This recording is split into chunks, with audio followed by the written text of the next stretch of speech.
Hi friends. యాక్చువల్‌గా ఈ dowry issue ఎక్కడ స్టార్ట్ అవుతుంది అంటే, మగపిల్లల తల్లిదండ్రులు ఏం చేస్తున్నారంటే, మేము వాడి మీద పెట్టుబడి పెట్టి చదివిచ్చాము. ఓయమ్మో! వాడిని ఖరగ్‌పూర్ ఐఐటీ చదివిచ్చాం. లేదా ఇంకొక ప్రైవేట్ కాలేజ్‌లో ఇన్ని లక్షలు ఖర్చు పెట్టి చదివిచ్చాం. అందుకని మాకు ఆ డబ్బు రావాలి అనే ఇంటెన్షన్ తోటి, ఆ ఆలోచనతోటి డౌరీ అనే పదాన్ని ఇంట్రొడ్యూస్ చేస్తున్నారు.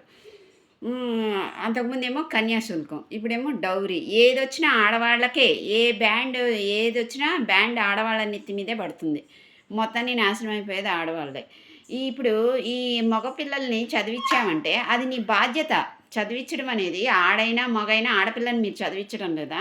మగపిల్లోడిని అలాగే చదివిస్తారు. ఆడైనా, మగైనా చదివిచ్చడం అనేది మీ బాధ్యత పేరెంట్స్‌గా.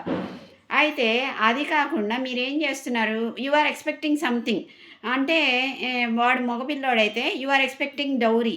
You are expecting your money back in the form of dowry. That is not correct.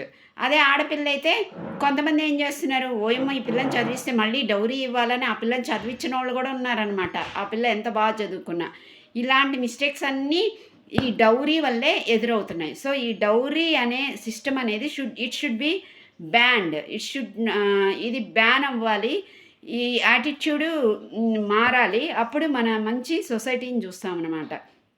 So, మీరు పిల్లవాడిని చదివించండి. కానీ ఆ మనీ వెనక్కి రావాలని చెప్పి వాడిని ఒక పశువులాగా, ఒక గాడిదలాగా అమ్మకానికి పెట్టొద్దు. మీరు చదివించండి, మీ బాధ్యత. అది వాడు చదివిస్తే వాడిని వాడు ఉద్ధరించుకుంటాడు. వాడి ఫ్యామిలీని వాడు చూసుకుంటాడు. అందుకోసం మీరు చదివిస్తున్నారు. అంతేగాని ఆ పెట్టిన మనీ డౌరీ రూపంలో వెనక్కొచ్చేయాలని మాత్రం ఆశించబాకండి. This is my advice.